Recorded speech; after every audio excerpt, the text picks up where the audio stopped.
Para maiba naman mga guys, so try natin magluto ng kinamatisang manok. Ayan, so unahin natin magisa ng luya, bawang, and then sibuyas. Kasunod naman yung kamatis natin. So pag ganyan na yung hitsura niya, medyo okay na yung sibuyas sa kamatis, ilagay na natin yung manok natin. Ayan, gigisahin din natin yung manok natin mga kasari.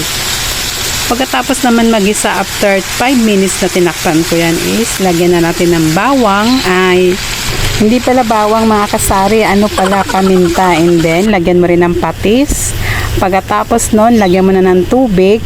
Kung may mainit na tubig, mas goods para mas mabilis yung kulo. Ako wala akong mainit na tubig, kaya ayan. Tapos timpla na natin ng chicken. Ayan, bago yan sa chicken. Tapos takpan uli para lumambot yung chicken. Pagkatapos naman yan, after 3 months, charis lang, after 10 minutes, pwede mo na ilagay yung tomato. I mean yung kamote mga kasari.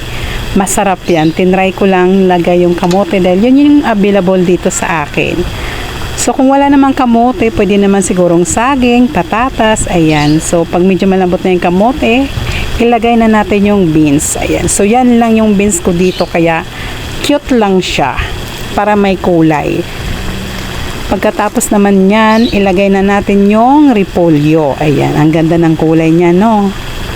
Promise, ang sarap niya. So, itry nyo na rin.